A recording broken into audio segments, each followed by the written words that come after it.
في ظلمات البر والبحر قد فصلنا الآيات لقوم يعلمون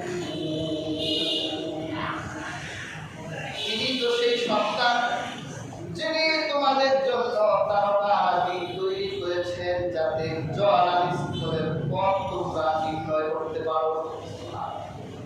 তার মানে এই যে আকাশের তারা হচ্ছে আমাদের ড্রাইভার, আমাদের পথ দেখাবে। ওই মরুভূমিতে রাতে রাতে যখন কোন নিয়ে চাহিদা বের হতে, তাদের কাছে কোনো ম্যাপ ছিল না, মানচিত্র ছিল না, তারা আকাশের তারা দেখে তারা নির্দিষ্ট গন্তব্যে পৌঁছে যেত। আজ থেকে 1000 বছর আগে যখন গুগল ম্যাপ ছিল না, মানুষের হাতে কোনো আধুনিক লোকেশন জানা ছিল না, ওই সমুদ্রের নাবিকগুলো যখন সমুদ্রে বের হতো,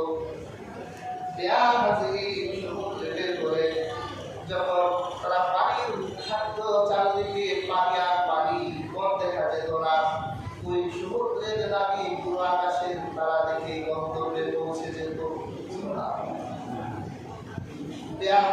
তাদের জ্যোতির্বিদ্যা জানা ছিল না, কিন্তু তারা কম জ্যোতির্বিদ ছিল না। দেখবেন আগের দিনের মানুষ তারা আকাশের সূর্য দেখে বলে দিত কয়টা বাজে, ঠিক না? অভিজ্ঞতা তাদের সাথে চাঁদা তারা সম্পর্ক ভালো ছিল, কিন্তু আমাদের বলতে হলে ঘড়ি যায়।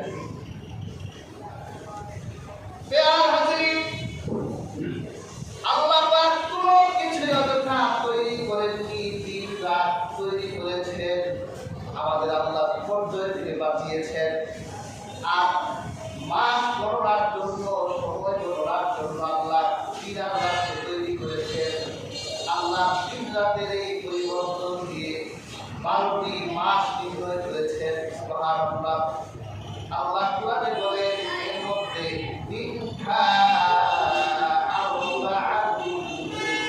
চারটা মাস হলো সম্মানের মাস।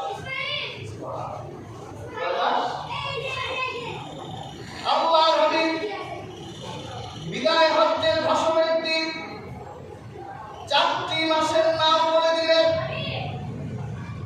কোন 4টি মাস হবে সম্মানের মাস? আল্লাহর হাবিবকে জিজ্ঞাসা করা হলো।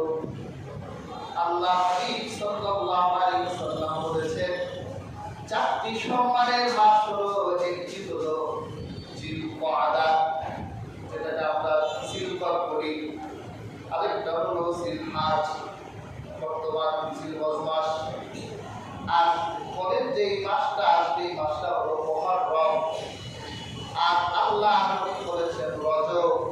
এই 4টি মাস হলো সম্মানের মাস। কয় মাস? এই 4 মাস কোনো যুদ্ধ হবে না, বিগ্রহ হবে না, হানাহানি মারামারি হবে না। এই 4 মাস তোমরা সম্মান করবে। কাফেরদের সাথে যুদ্ধ হবে না, তারা যুদ্ধের জন্য আহ্বান করবে, প্রত্যাখ্যান করবে। যারা যুদ্ধের মালিক হবে না, চন্দ্রবর্তী কোনো যুদ্ধ হবে না। এই 4 মাস সম্মান করবে, আল্লাহ ইবাদত আরাধনা করতে থাকবে। এই 4টা মাসে একটা অন্যতম মাসে আমরা আছি। আর আরবি বছরের প্রথম যে বছর, প্রথম যে মাস, এই মাসটা হলো মুহররমের মাস। এই মুহররমের মাসটা হলো সম্মানের মাস। সুবহানাল্লাহ।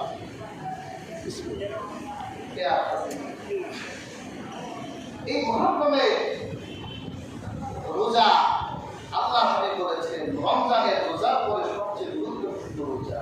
সুবহানাল্লাহ। আল্লাহ হাবিব বলেছেন এটা শাহরুল মুহররম, আল্লাহর মাস। সুবহানাল্লাহ। আমার আল্লাহর মাস। সুবহানাল্লাহ। ইতিহাস থেকে জানা যায় আল্লাহ দুনিয়া যেদিন সৃষ্টি করেছিলেন মুহররম মাসে, আবার দুনিয়া বিনাশ করে মুহররম মাসে। হযরত আদমকে আল্লাহ বেহেশতে থাকতে দিয়েছিলেন মহররম মাসে, আদমকে বেহেশত থেকে বের করেছেন মহররম মাসে। ইতিহাস ঘাটলে দেখা যায় দুনিয়ার উল্লেখযোগ্য ঘটনাগুলো মহররম মাসে ঘটেছে। এই জন্য মহররম মাসের আলাদা গুরুত্ব। আল্লাহ হাবিব সাল্লাল্লাহু আলাইহি ওয়াসাল্লাম যখন মদিনায় গেলেন হিজরত করে মক্কা থেকে, আল্লাহ হাবিব দেখলেন মদিনার ইহুদিরা রোজা রাখে। আল্লাহ হাবিব বলেন, তোমরা আজকের এই রোজা রাখো কেন? ইহুদিরা বলেন, আজকে আমাদের স্বাধীনতা দিবস। আল্লাহ ফেরাউনের অত্যাচার থেকে এই 10ই মুহররম আমাদেরকে বাঁচিয়েছিলেন, নাজাত দিয়েছিলেন। আমরা আমাদের নবী হযরত মুসার শুকরিয়া হিসেবে আল্লাহর কাছে তিনি রোজা রেখেছিলেন। সুবহানাল্লাহ। তাহলে স্বাধীনতা শুকর হিসেবে রোজা রাখা যায়। 1 মিনিট নীরবতা পালন করা এটা ইসলামের কোনো বিধান না। আপনি 1 মিনিট চুপ করে রইলেন, কিছুই হলো না। আর আপনি স্বাধীনতা পেয়েছেন, আল্লাহ আপনাকে স্বাধীন সার্বভৌমত্ব দিয়েছেন, শুকর হিসেবে আল্লাহর কাছে রোজা রাখেন। কি অত্যাচার, কি নির্মমতা ফেরাউনের! বনী ইসরাইলের পুরুষদেরকে তারা দাস বানিয়ে ফেলেছিল, তাদের কথায় উঠতে হতো, বসতে হতো। বনী ইসরাইলের নারীদেরকে বাড়ি চাকর বানিয়ে ফেলেছিল। মুসা আলাইহিস সালাম এই সব দিকে নিয়ে রবীন্দ্র সাগর থেকে আল্লাহ রাস্তা করলেন, আল্লাহ পাক করলেন, মুক্ত জীবন দিলে, স্বাধীনতা দিলে। মুসা নবী শুকর হিসেবে রোজা রাখেন। আল্লাহ হাবিব বলেন, মুসা হলেন আমার ভাই, তোমরা তোমাদের নবীর জন্য যদি রোজা রাখতে পারো, নবী অনুসরণে রোজা রাখতে পারো, মুসা আমার ভাই। যদি আমি জীবিত থাকি তাহলে আমি 2টা রোজা রাখবো। তার মানে মুহররমের সবচেয়ে বড় আমল হলো রোজা রাখা। হাজিরিন, এই মুহররম মাস আল্লাহর মাস, সম্মানের মাস, দরদের মাস। এই সময়কে অবহেলা করা যাবে না। কিন্তু আমরা তো সময়ের গুরুত্ব দিই না, সময়কে অবহেলা করি। হাজিরিন, যারা সময়কে গুরুত্ব দেয় না, সময়কে অবহেলা করে, আল্লাহ তাদেরকে বলেছেন তারা ক্ষতিগ্রস্ত।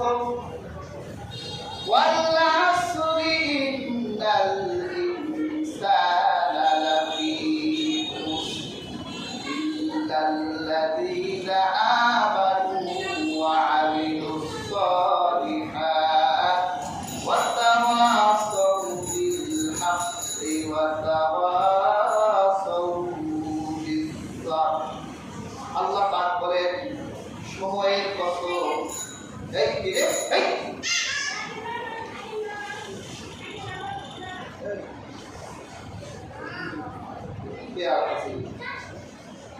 পাঁচ ওয়াক্ত নামাজের মধ্যে আসরের একটা অর্থ আছে না?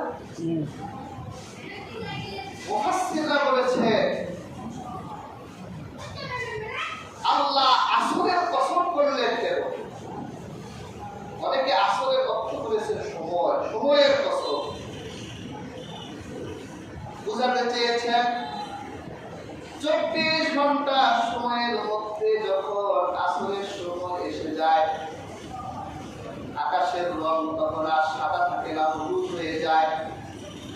আসর থেকে সূর্য ডোবার মাগরিবের সময়টা যেমন ছোট, আল্লাহ আখিরাতের জীবন থেকে একজন মানুষকে দুনিয়ায় যে জীবন দিয়েছেন, মানুষের দুনিয়ার জীবনটা যেন আসর থেকে মাগরিবের সময়ের মতোই। এই যে তোমার জীবনের সূর্যটা রক্তিম লাল বর্ণ হয়ে গেল, এই যে ডুবে গেল, এই সেই দিন তুমি দাঁড়িয়ে ছিল না, কোন কঠিনী সেই দিন তোমার সাথে দৌড় দিয়ে কেউ ভাবতরা সব হেরে যেত। হঠাৎ করে আয়নার সামনে দাঁড়িয়ে দেখলে দাঁড়িয়ে হয়ে গেছে, এখন দৌড় দিলে তুমি পিছনে চলে যাও, তোমার সামনে চলে যাও দেখি।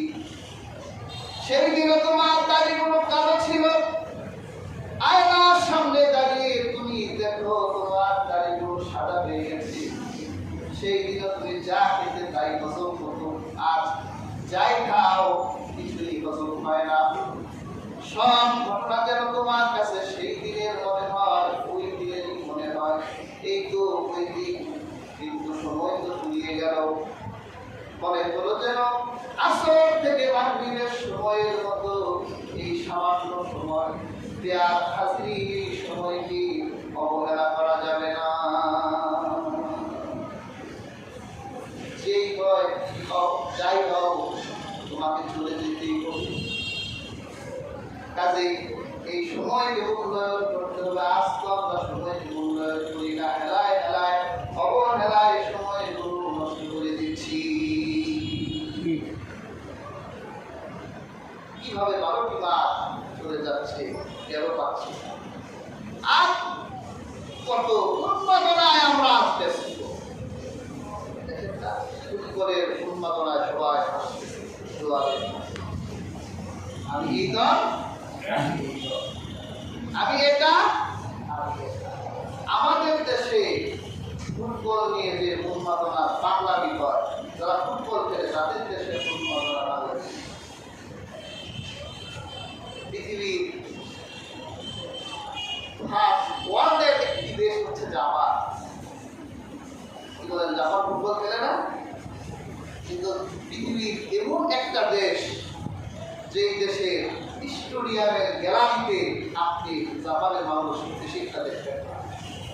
ওরা এত বেশি দুনিয়াদার, তারা এভাবে সময় নষ্ট করে না। দেখবেন গ্যালারিগুলোতে দাঁড়িয়ে মানে যারা বুড়া হয়ে গেছে এরা বসে গেছে। অথচ আমরা কি উন্মাদনায় আজ ব্যস্ত, পাগলামি করছি। শত শত শত কয়েক শতক জায়গা মালিক পুরো জায়গা বিক্রি করে পতাকা কিনছে। সারাদিন যা উপার্জন করে, উপার্জনের পয়সা জমানো পয়সা দিয়ে পতাকা কিনে মারামারি ঘুষাঘুষি এগুলো করে জীবন দিয়ে পতাকা টানাতে দিয়ে বিদ্যুৎ স্পর্শে শেষ, শহীদ হয়ে গেছে নাকি? তুমি যদি কালিমার পতাকার জন্য জীবন দিতে, তুমি শাহাদাত। কাজেই উন্মাদনা ভালো, বেশি উন্মাদনা পাগলামির একটা লিমিট আছে। একটু বেশি পাগলামি করা উচিত নয়। এভাবে আমার সময় নষ্ট হয়ে যাচ্ছে। তুমি 2 ঘন্টা দাঁড়িয়ে কোনোদিন নামাজ পড়নি, তোমার নামাজের কিয়াম কোনোদিন 1 ঘন্টা 2 ঘন্টা হয়নি। যেই দিন তোমার মন চাইবে তাহাজ্জুদের নামাজ আর 1 ঘন্টা দাঁড়িয়ে পড়বো, দেখবে সেই দিন তোমার 10 মিনিট দাঁড়াবার শক্তি নাই। তো ব্যর্থ মানুষ, তোমার মনের সামনে দাঁড়িয়ে তুমি 1 ঘন্টা তুমি দাঁড়িয়ে থাকতে পারো না এই জীবনে কোনোদিন নামাজে। অথচ তোমার রাসূল ঘন্টার পর ঘন্টা তিনি নামাজে দাঁড়িয়ে থাকতে তার পাপ তুলে যেত।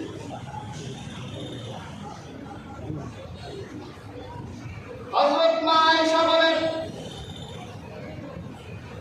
আল্লাহর হাবিব সাল্লাল্লাহু আলাইহি ওয়াসাল্লাম রাতের বেলা যখন উঠে যেতেন, রাসূলুল্লাহ নামাজটা পড়তেন কোথায়? যেই বিছানায় ঘুমিয়েছেন, সুবহানাল্লাহ।